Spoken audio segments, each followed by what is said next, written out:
Healthcare shoppers were trying to enroll up until the last minute. In the final days before the deadline, the administration says they had about 2 million visits to healthcare.gov and over 250,000 calls. Shoshana Walsh, ABC News, Washington.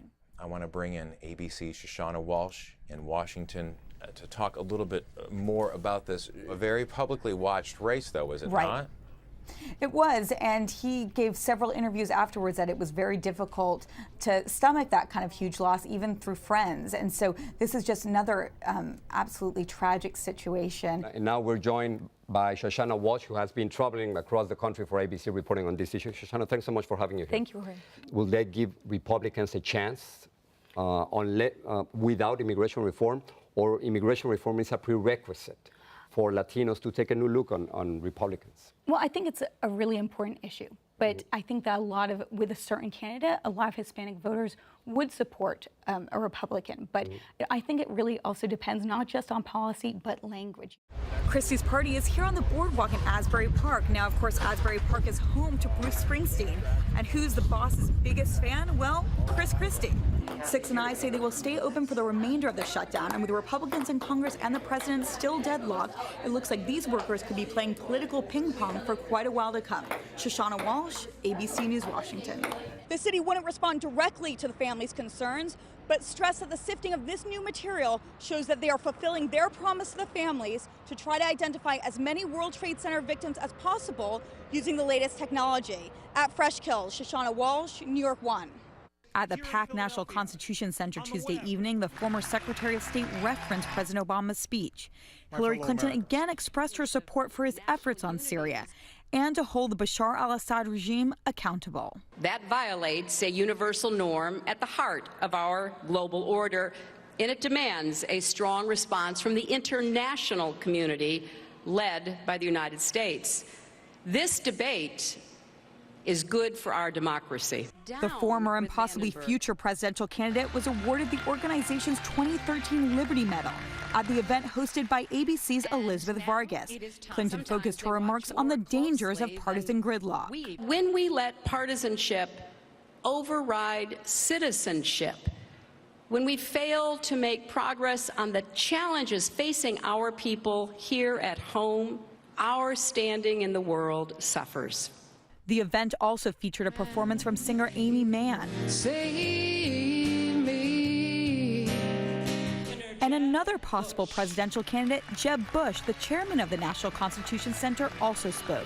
Hillary and I come from different political parties, and we disagree about a few things, but we do agree on the wisdom of the American people, especially those in Iowa and New Hampshire and South Carolina.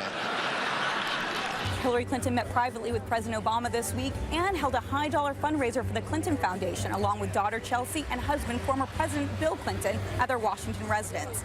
In Philadelphia, Shoshana Walsh, ABC News. And Shoshana Walsh, who has been covering this scandal since day one and has covered Chris Christie for years. Thanks so much for talking to us. It's really fascinating to hear him saying that he's not a bully. And do you think he's changing his image? I mean, we've heard him saying stupid and worse to many people. So can a bully be president? Well, he said over and over again before this scandal, after the scandal, that he's not going to change.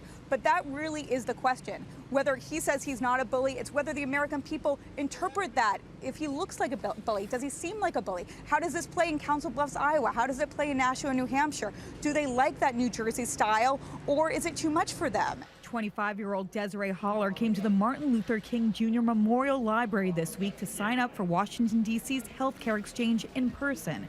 She had no luck online or on the phone. I was screaming for a little bit. Holler met with a so-called healthcare navigator who helps with the process. This is like deja vu. I got really far, then it just crashed on me. It just feels better to wait in person and actually dealing face-to-face with someone. So I also had issues on the phone lines as well, but issues all around. Server issues made it impossible at first for Holler to sign up.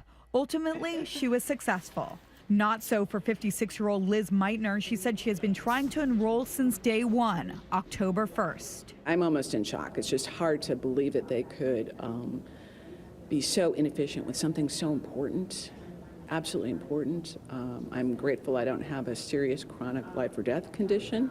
She waited at the library for 5.5 hours, but still has no definitive answer on whether she will have health insurance starting January 1st. Healthcare shoppers were trying to enroll up until the last minute. In the final days before the deadline, the administration says they had about 2 million visits to healthcare.gov and over 250,000 calls. Shoshana Walsh, ABC News, Washington. Good morning, John and Ty. Former Arizona Congresswoman Gabrielle Giffords and husband Mark Kelly kicked off their Rights and Responsibilities tour this week, aiming to pressure senators who voted against background check legislation in April to change their vote. To kick off the tour, Giffords stopped at a shooting range in Las Vegas and shot a gun for the first time since that tragic day in Tucson 2.5 years ago when she was shot in the head. She showed no fear. I want to introduce you all to the woman who inspires me every single day. Kelly got in some target practice as well, launching their 7-day, 7-state bus tour to push for expanded background checks. Their message, we want gun control, we are not anti-gun. Democrats and Republicans, everyone, we must do something. Fight, fight, fight. They're making stops across the U.S. to Alaska, North Dakota, New Hampshire, and Ohio, as well as stops in North Carolina and Maine, where they will thank senators for casting their votes for tougher background checks, those that ensure gun sales at gun shows go through the same background checks as those bought in stores. The couple are also meeting with community leaders in these states, hoping to spread their message of what they call reasonable gun control.